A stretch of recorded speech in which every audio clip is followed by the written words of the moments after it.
오늘 말씀은 잃어버린 아들을 찾는 그러한 말씀입니다. 우리가 잘 아는 그러한 말씀이죠. 누가복음 15장에는 잃어버렸던 것을 찾는 그러한 세 가지의 비유의 말씀이 나오는데, 우리가 어제 보았던 것 같이 잃어버린 양과 잃어버린 드라크마, 그리고 세 번째 비유의 말씀이 바로 잃어버린 아들. 보통 우리가 탕자의 말씀이라고, 탕자의 비유라고 하는 말씀이 바로 오늘 말씀입니다. 그런데 오늘 말씀을 보게 되면 탕자, 잃어버린 그러한 아들은 한 명이 아니라 두 명이라는 것을 우리가 볼 수 있습니다. 그리고 오늘 말씀의 중요한 내용은 그 잃어버린 아들을 끝까지 기다리시며 또한 그 아들을 찾으시는 아버지의 그 은혜가 얼마나 큰가라는 것에 대하여서 말씀하는 것이 바로 오늘 말씀입니다.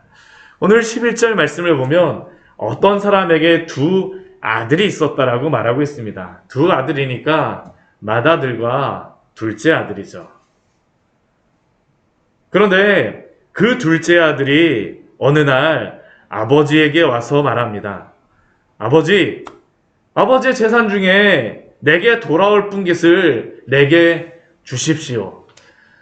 이 둘째 아들이 와서 아버지에게 자신의 재산, 자신의 기업을 요구하죠.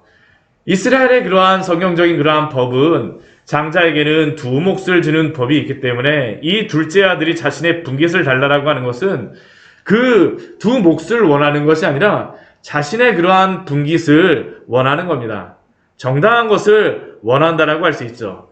그러나 이것이 아버지에게는 굉장한 불효의 그러한 요구입니다. 심지어는 이것을 이 시대의 그러한 눈으로 보게 되면 패륜적인 그러한 요청입니다. 왜냐하면 아버지의 재산을 언제 이렇게 그 분깃을 나누어 주냐 하면 아버지가 죽은 다음에 그 아들들이 그 재산, 분깃을 물려받을 수 있음에도 불구하고 이 둘째 아들은 아버지가 아직까지 건강하고 정정하게 살아있음에도 불구하고 자신의 재산을 지금 나누어 달라고 하는 겁니다. 사실 이러한 아들의 마음은, 재산을 얻기 위한 이러한 둘째 아들의 마음은 아버지가 빨리 돌아가시기를 바라는 고약한 마음이 투영된 것이라고 할 수 있습니다. 사실 이러한 경우라고 하면 아버지는 그 재산을 주지 않으면 끝입니다.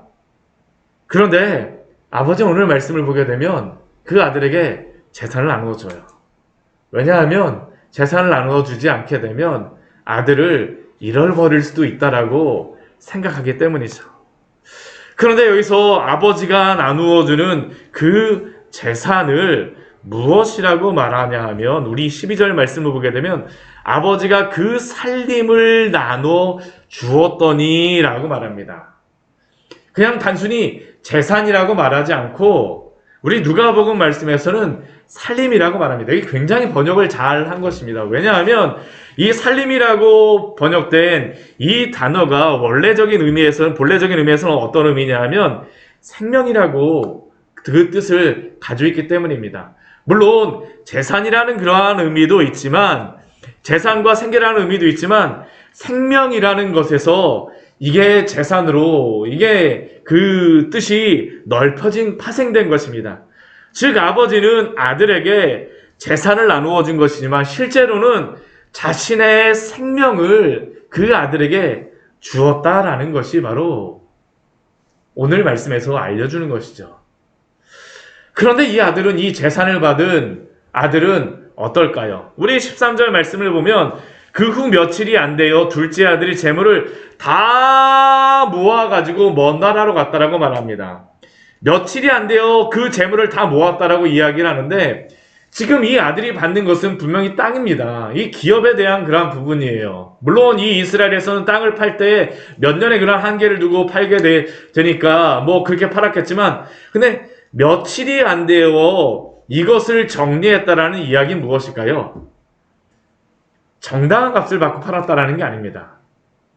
지금 아버지는 자신의 생명과 같은 것을, 생명을 나누어 줬는데 이 아들은 아버지의 그 생명을 하찮게 여기는 것이죠. 그냥 급하게 그것을 처리해요. 며칠 만에 그것을 제물로 다 모아가지고 먼 나라, 이방의 나라, 먼 나라로 갑니다. 그리고 그 아들이 그 재물을 가지고 갔을 때에 아버지의 그 생명을 가지고 갔을 때에 어떻게 생각할까요? 우리 뒤에 말씀해 보면 나오죠. 먼 나라에 가서 허랑방탕하여 그 재산을 낭비하더니.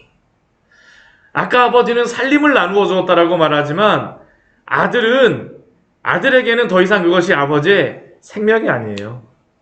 다른 이게 단어가 쓰입니다. 이 재산이라고 하는 단어는 어떤 의미냐면 진짜 재산이라고 하는 그 의미입니다. 물질에 관련된 것이에요.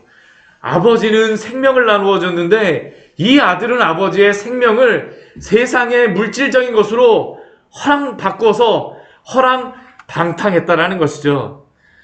사실은 이 재물을 가지고 얼마나 이 아들이 마음껏 살아갈 수, 죄를 짓기에 좋은 환경입니까? 마음껏 살 수 있는 얼마나 좋은 환경입니까?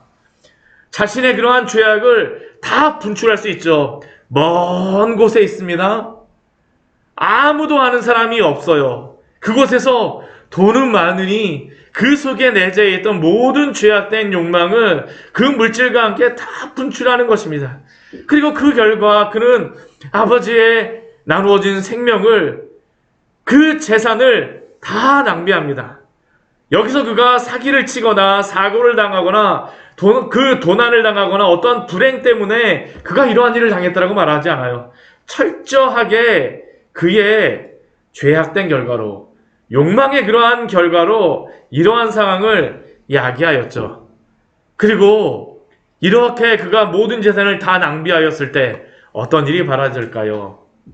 우리 14절 말씀을 보게 되면 다 없앤 후에 그 나라에 크게 흉년이 들어서 그가 비로소 궁핍하여졌다라고 말씀하고 있습니다. 흡사 오늘날 코로나와 같이 큰 재앙이, 큰 그 흉년이 그 나라에 덮치게 된 것이죠. 그나마 좀 경기가 좋았을 때에는, 상황이 좋았을 때에는 이래저래 살 수 있었는데 흉년이 들자 어떻게 할까요?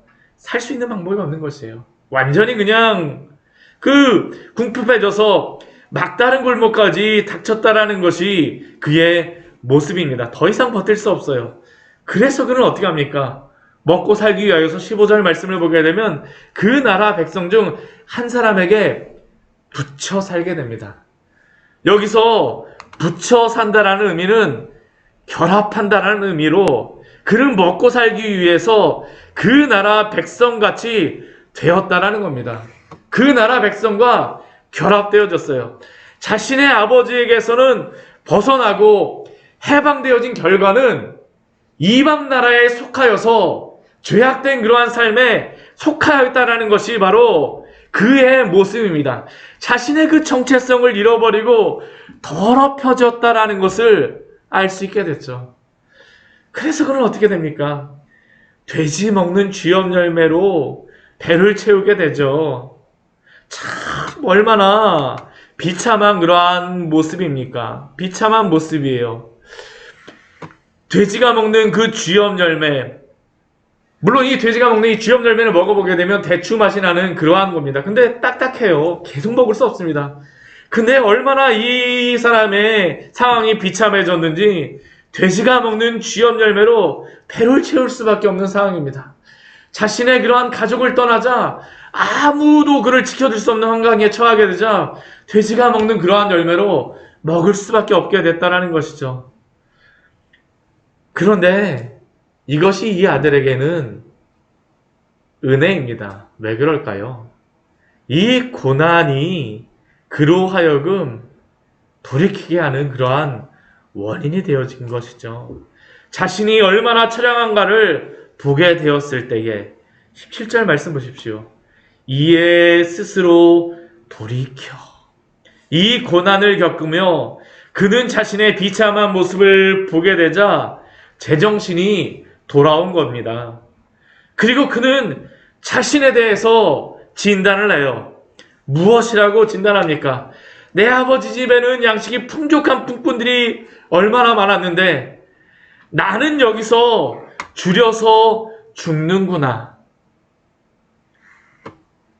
내가 지금 이제 죽을 상태에 처한 자라는 것을 발견하게 되는 겁니다. 그리고 이것이 바로 성경에서 사람들이 하나님 앞에 죄인들이 돌아오게 될 때 갖게 되는 첫 번째 마음가짐이죠. 나는 죽은 자와 같구나. 나에게는 소망이 없구나. 하나님께 돌아올 때에 하나님 앞에서 잃어버린 둘째 아들과 같은 사람들이 갖게 되는 그러한 필수적인 마음가짐입니다. 왜냐하면 이래야지만 하나님께 돌아올 수 있거든요. 아버지께 돌아오게 되거든요. 그래서 그는 스스로 아버지에게 돌아가기 전에 말하죠. 무엇이라고 말합니까? 일어나 아버지에게 이제 가서 이르기를 내가 하늘과 아버지께 죄를 지었사오니 아버지의 아들이라 일컬음을 감당하지 못하겠나이다. 자신의 그 죄를 보며 회개하는 그러한 마음을 갖고 그 아버지에게 이렇게 말하겠다라고 하는 것이죠. 지금 아들은 완전히 그 아버지를 떠날 때야 그 마음가짐이 180도가 달라진 것입니다. 아버지 앞에서 예전에는 아버지의 그 재산을 얻기 위하여서 그 불효의 그러한 말들을 막 하였는데 이제는 이러한 상황을 당하고 보니까 자신이 죽은 자와 같고 자신이 하늘과 아버지께 죄를 지었다라는 것이죠. 죄를 지은 자들이고 아버지의 아들이라 일컬음도 받지 못하겠고 자신을 품꾼의 하나로서 도와주소서라고 말하게 되는 상태가 되었다는 겁니다. 그런데 그가 이렇게 완전히 회개케 되어지고 그의 마음이 변하게 되어졌지만 또한 그의 상황도 완전히 변하게 되어졌지만 아버지의 그 자랑스러운 아들에서 당당한 아들에서 이제는 품꾼과 같은 자로 죄인으로서 자신을 보게 되었지만 변하지 않는 한 가지의 사실이 있습니다. 변하지 않는 한 가지의 사실이 있어요. 그것이 무엇입니까? 그는 여전히 그의 아버지의 아들이라는 사실이죠. 그가 아버지를 그렇게 떠났지만 지금 그의 모습은 품꾼과 같이 변하였고 그가 자신이 얼마나 아버지께 죄를 지었다는 것을 알게 되었지만 여전히 그는 아버지의 아들이라는 겁니다. 이것이 바로 참되게 회개하는 성도들이 발견하게 되어지는 것이죠. 내가 용서받을 만한 가치가 없지만 그러나 나에게 아버지가 계시는구나. 아버지가 되어 계시는구나. 그때 이 아버지는 어떡할까요? 우리 20절 말씀을 보게 되면 아버지의 그러한 모습이 나옵니다. 우리 이 사람이 일어나서 아버지께 돌아가게 되어지는데 오늘 20절 말씀 보십시오. 아직도 거리가 먼데 아직도 거리가 멀리 떨어졌어요. 여기서 멀다라는 이 단어는 무엇과 동일하냐 하면요. 아까 먼 나라에서 그 먼 나라와 똑같은 나라가 바로 이 먼다라는 그 단어입니다. 아직 이 아들과 아버지는 달나라만큼 이방 나라만큼 멀리 떨어져 있습니다. 그런데 아버지는 어떡할까요? 그를 봅니다. 그가 일어나서 아버지께 돌아가려고 할 때 그 아버지는 그것을 기다리고 있었어요. 멀리서부터 그 아들 정말 손톱만하게 보일 때부터 아들인 것을 알게 되는 것이죠. 그리고 그 아버지의 행동은 무엇입니까? 시기은히 여겨 달려가 목을 안고 입을 맞추니 사실 이것은 말이 안 되는 것이죠. 이 시대의 아버지는 이러지 않습니다. 아들이 잘못했으면 아버지가 하는 것이 무엇입니까? 아들이 돌아올 때까지 아들이 돌아오면 어떻게 혼내줄까? 어떻게 정신을 번쩍 차리게 말할까? 그렇게 하는 것이 바로 이 시대 아버지입니다. 권위적인 그러한 마음 가운데에서 아들의 그러한 잘못을 그 앞에 와서 싹싹 손을 빌면서 하는 것을 그 기대하죠. 그래도 용서해 줄까 말까인데 오늘 아버지는 어떡할까요? 그렇지 않아요.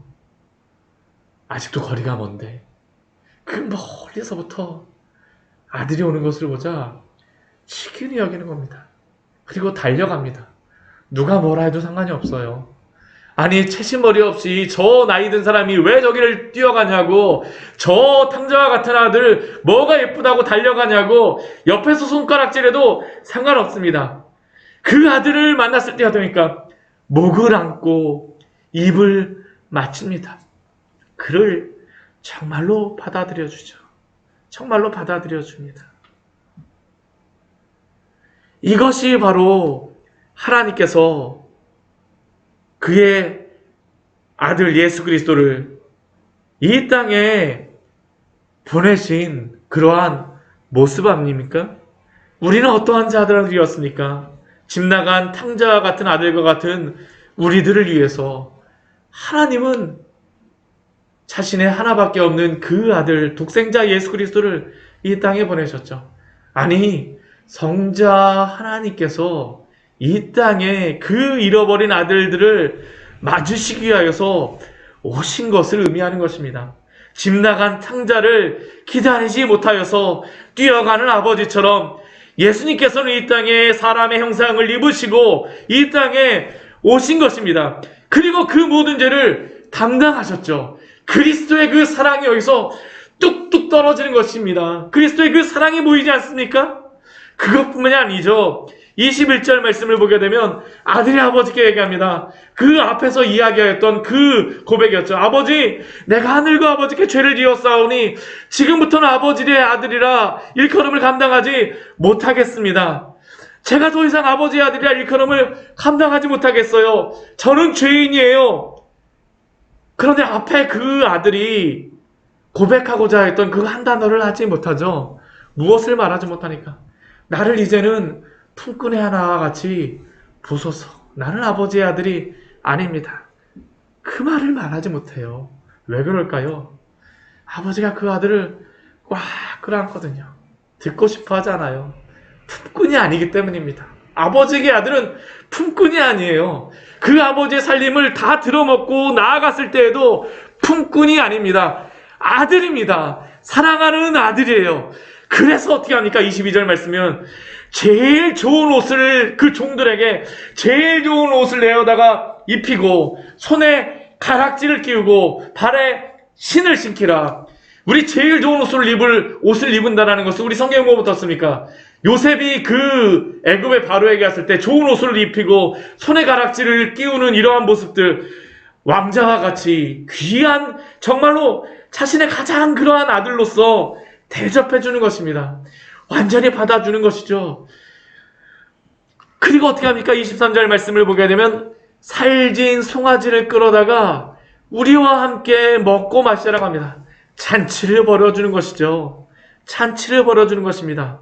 왜 그렇습니까? 이 아들은 아버지에게 품꾼이 아니에요. 죽었다가 다시 살아났으며 잃었다가 다시 얻은 아들이기 때문이죠. 다시 태어난 아들입니다. 다시 태어난 아들이에요. 얼마나 귀합니까? 그래서 이 탕자의 비유는 그냥 잃어버린 아들에 대한 비유가 아닙니다. 사실 이 탕자의 비유는 아버지의 은혜, 아버지의 사랑을 우리에게 보여주는 말씀이죠. 그리고 이것이 바로 예수 그리스도가 우리를 위하여 십자가의 죽으심으로 말미암아 우리가 얻게 된 그러한 은혜 아닙니까? 우리는 죄인이었음에도 불구하고 하나님께서는 우리의 모든 죄를 예수님이 담당하시도록 하시고 오히려 그가 행한 모든 의의 옷을 우리에게 입혀주심으로 말미암아 우리를 하나님의 자녀로 삼아주지 않으셨습니까? 우리는 그리스도가 자신의 생명을 버리심으로 말미암아 우리는 생명을 얻게 된 자들 아닙니까? 그래서 이 탕자의 비유는 철저하게 하나님의 은혜에 대한 말씀이요, 철저하게 받을 수 없는 자들이 받게 된 그 놀라운 그 크신 사랑에 대한 그 은혜를 보여주는 것이죠. 그리고 잔치가 벌어집니다. 잔치가 벌어져요. 얼마나 흥겨운 잔치겠습니까? 그런데 이 흥겨운 잔치 가운데 오늘 말씀을 보게 되면 들어가지 않는 한 사람이 있습니다. 이 잔치를 기뻐하지 못하는 한 사람이 있어요. 바로 첫째 아들이죠. 맏아들입니다. 맏아들이 밭에서 돌아오는데 그 풍악과 춤추는 잔치 소리를 듣습니다. 그래서 그 종에게 묻습니다. 이것이 도대체 무슨 소리이냐? 그때 그 종이 당신의 동생이 들어왔으므로 아버지가 그를 위하여 살찐 송아지를 잡고 잔치를 벌였습니다. 근데 그 큰아들의 반응이 무엇일까요? 같이 기뻐할 걸. 동생이 왔어? 아니요. 우리 28절 말씀 보십시오. 그가 노하여 들어가고자 아니하거늘. 놀랍게도 그 맏아들은 그 소식을 듣자마자 분노하기 시작합니다. 심지어는 그 잔치에 들어가려고도 하지 않습니다. 아마 그는 집 밖에서 고래고래 소리를 지르며 이럴 수 없다라고 화를 내었던 것이죠. 그러자 어떡합니까? 아버지가 나와요. 그리고 28절 보십시오. 아버지가 그에게 권합니다. 근데 그 잔치에 들어가자고 권면하는 것이죠. 근데 그 아들의 말은 무엇일까요?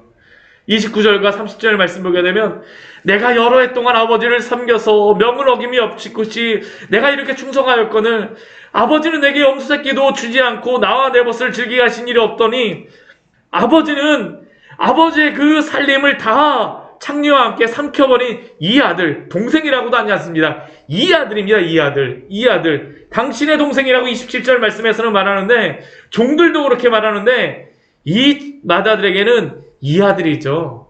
나와 아무런 관계도 없다라고 하는 겁니다.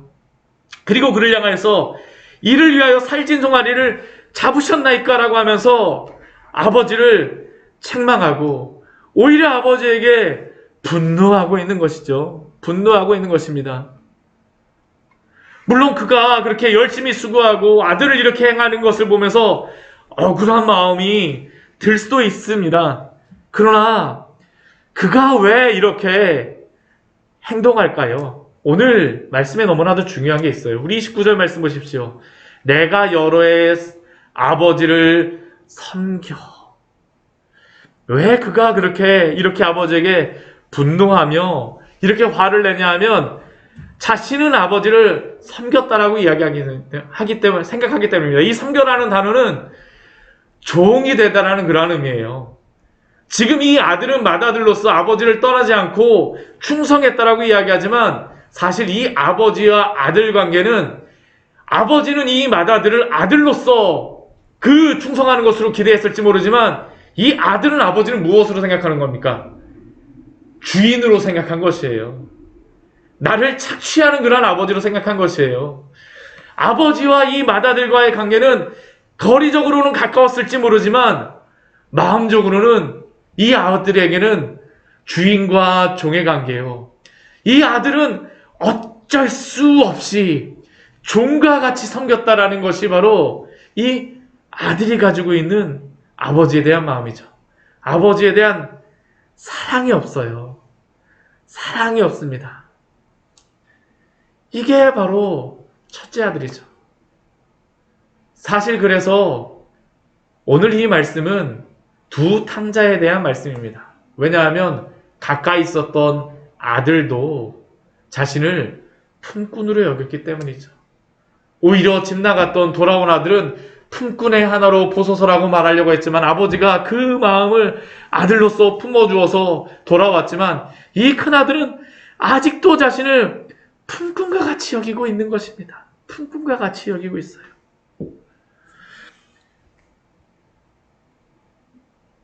그러나 여전히 집 나간 탕자와 같은 이 맏아들을 향한 아버지의 마음은 무엇입니까? 31절 말씀이죠. 예해 너는 항상 나와 함께 있었으니 내 것이 다 내 것이로되. 송아지 한 마리만 먹는 것이 아니라 너가 마음대로 다 먹어도 되라는 게 바로 아버지의 마음입니다. 이 첫째 아들을 초청하고 있어요. 초청하고 있는 것입니다.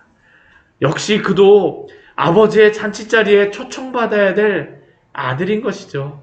그 아들에게 내 잔치자리로 돌아오라고 말하고 있는 것입니다. 둘째 아들뿐만 아니라 맏아들에게도 아버지는 그 한량없는 은혜를 베풀고 있는 것입니다. 지금 사실 이 아버지가 이렇게 말하는 것은 놀라운 것이죠. 모든 사람들이 다 이야기를 듣지 않습니까? 그럼에도 불구하고 이 맏아들의 죄를 다 감싸주는 것입니다. 오늘 이 비유의 말씀은 분명합니다. 죄인과 세리와 우리가 앞에서 보았던 것 같이 죄인과 세리는 둘째 아들의 모습이고 죄인과 세리를 배척하며 예수님을 그 미워하는 바리새인들은 첫째 아들로서 예수님께서 비유로 말씀하시는 것이죠. 그리고 예수님은 둘째 아들 같은 세리와 죄인뿐만 아니라 맏아들 같은 바리새인들도 예수님의 잔치에 들어오기를 바라시는 것이 바로, 초청하시는 것이 바로 오늘의 말씀입니다. 그리고 이것은 이 세상의 모든 사람들, 하나님을 떠나간 둘째와 같은 탕자와 같은 아들도, 또한 하나님을 믿는다라고 하면서도 실제로는 하나님을 사랑하지 않고 자신을 의롭다고 여김으로 예수님을 신뢰하지 못하는 맏아들과 같은 사람들도 예수님이 지금 초청하고 계시는 것입니다. 그리고 첫째와 같이 스스로 의롭다고 여기는 첫째 아들이건 탕자와 같은 둘째 아들이건 오직 예수 그리스도를 믿고 회개하며 돌아올 때에 구원받을 수 있음을 우리에게 보여주시고, 하나님은 그러한 은혜를 오늘도 우리에게 베풀어 주신다라고 말씀하여 주는 말씀이 바로 오늘의 말씀입니다. 그래서 오늘의 말씀은 은혜죠. 사랑입니다. 아버지의 사랑이에요. 말씀을 정리하도록 하겠습니다. 이 사랑을 날마다 누리십시오. 아버지는 오늘도 우리를 사랑하시며 그 크신 은혜 가운데 우리를 불러주십니다. 이 구원의 은혜 가운데, 이 크신 은혜 가운데 오늘도 감격하여 살아가시는 우리 귀한 광야의 샘교회 성도님들 되시기를 축원합니다.